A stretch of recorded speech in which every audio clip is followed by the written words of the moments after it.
ድንቅ አዲስ በውሃ ላይ ቀዛፊው መኪና ቻይና በሚገርም ሁኔታ በመኪና ቴክኖሎጂ ዓለምን ጉድ በማሰኘት ትገኛለች። ቀደም ሲል የቻይና መኪና ርካሽ፣ የቻይና ብራንድ ጥሩ አይደለም፣ የቻይና ዕቃ፣ የቻይና ምርት እየተባለም ምርታቸው በአውሮፓና በአሜሪካን ተቀባይነት እንዳይኖረው የምዕራባውያን ከበርቴዎች ሰፊ ሥራ ሰርተዋል። እነሆ ዛሬ ቻይና በላቀ ቴክኖሎጂ ዓለምን ጉድ በማሰኘት ትገኛለች።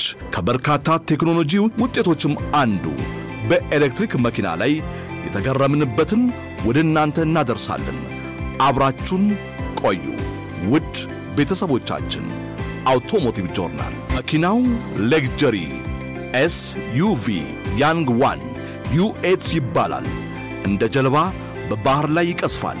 360 ዲግሪ እንደ ወታደራዊ ታንክ በውሃ ላይ ይዞራል፣ ይሽከረከራል።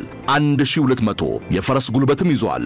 በሰዓት 3 ኪሎ ሜትር በውሃ ላይ በፍጥነት ይጓዛል። ይህ BYD SV መኪና በምድር ላይ አደጋዎች ቢገጥሙ በተገጠመለት ኮምፒውተር ቀድሞ በማወቅ በአቅራቢያ ወደሚገኘው በባህር በፍጥነት በመንዳት ሙሉ ለሙሉ ሲልድ ተደርጎ ስለተሰራ በመስኮትም በበር ምንም አይነት ውሃ አየር ስለማያስገባ እስከ 30 ደቂቃ ድረስ ንጹህ አየር እንዲሰጥ በተገጠመለት ቴክኖሎጂ መቆየት ይችላል። ውድ ቤተሰቦቻችን የዚህ መኪና ዋጋ $150,000 ሲሆን በዛሬው ምንዛሬ ስንት ይሆን በኢትዮጵያ?